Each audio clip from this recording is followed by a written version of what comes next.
We're coming back to studio. We still do have Milan Mkhabela, a political economist, but we're also joined by a legendary veteran. It's so good to appreciate people that have made an impact in our history whilst they're still alive, and not only when they pass on. He is the author of a book, Walking with Giants, Life and Times of ANC Veteran. His name is Sindiso Mfenyana. The book will be launched later on today. We will be bringing you live coverage of the official book launch. Now, sir, you were the first black Secretary of Parliament post the 1994, democracy of the country.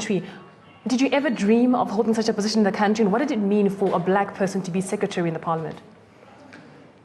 Yes, well, there were dreams, of course, of coming back. I spent close to 30 years in exile and returned in 1991, and there were negotiations, and then the ANC decided that I should prepare myself to go to parliament.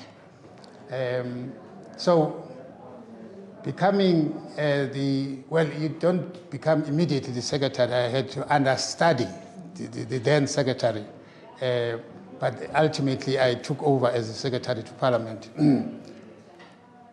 It was a matter of, I think, pride, a sense of fulfillment, because one had spent all the years hoping that one day we will have full rights in our own country. We will actually be the ones who run our own country, and this was one of the ways in which it was happening.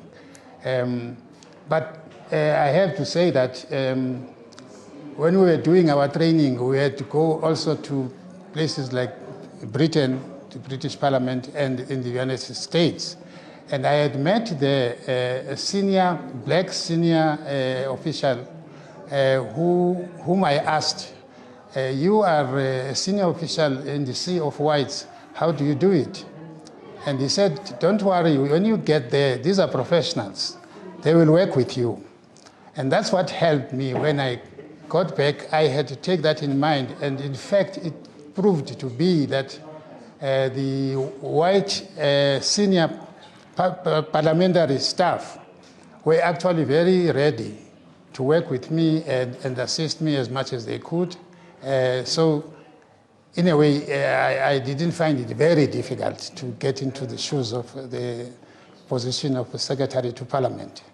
But at the same time, also, it was important for the new parliamentarians, when they got in there, these are blacks who had never set foot in any parliament. And this parliament, the one South African parliament, is awe-inspiring. It's a huge building. And when people got there, they were a bit unsure what was going to happen. And the story I got afterwards from one of them was that they got in there and they were asking themselves, and these were some of them were people who had been in the struggle and outside, and they were thinking in terms of sabotage or something like being taken unawares. But one of them says, when we looked and we saw you sitting there, then we said, there's no way we can be hijacked from here. So that helped me to feel that already I am having an impact on our people. By seeing me being there as the secretary, they are feeling relaxed and ready to work.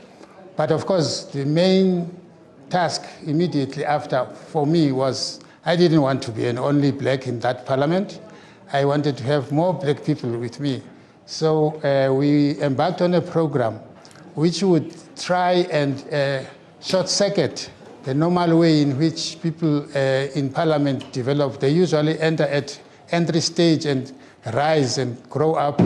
But we had to undertake a program whereby we would get people who not necessarily knowing about parliament, because you can't know about parliament from outside, but who had the potential to be able to do the job. So that was one of the first major undertakings, to bring in as many blacks as possible. We had a program which said our objective and our aim is to have the staff in parliament reflecting the demographics of the country.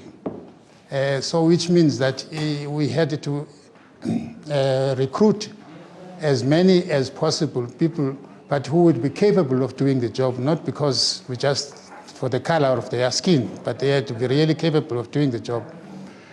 So I spent 10 years in the parliament from 1994 to 2004.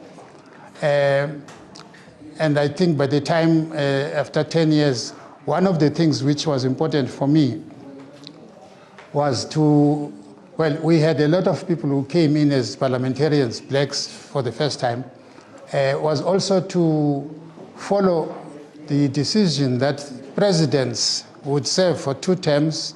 I thought it would be important also to indicate to the South African new parliamentarians that this is not a lifetime job.